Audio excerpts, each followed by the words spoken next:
Nous allons essayer de traiter des sujets que nous avions abordés dans notre émission d'hier avec les mêmes invités.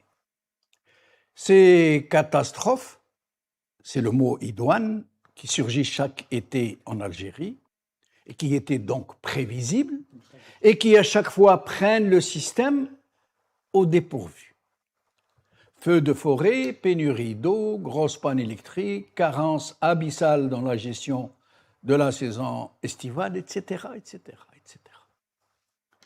En ce moment même où je vous parle, et malgré les efforts méritoires de la protection civile, qu'il faut saluer, des soldats qui ont été engagés, des soldats qui ont été engagés contre ce fléau des incendies, de la population qui s'engage avec ses maigres moyens aux côtés de ces forces utiles, l'on voit bien, et y compris pour les non-initiés, qu'en face de ces désastres, c'est la plus totale impéritie.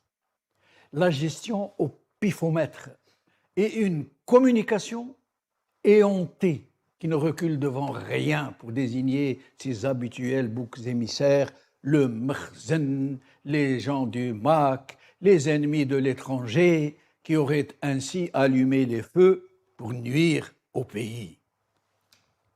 Ils ne se rendent même pas compte dans leur, dans leur infinie stupidité, qu'ils procèdent ainsi à un aveu d'échec, puisque ce régime qui se dit une force de frappe régionale n'est même pas en mesure, selon lui-même, de protéger le pays d'actes de sabotage aussi primaires.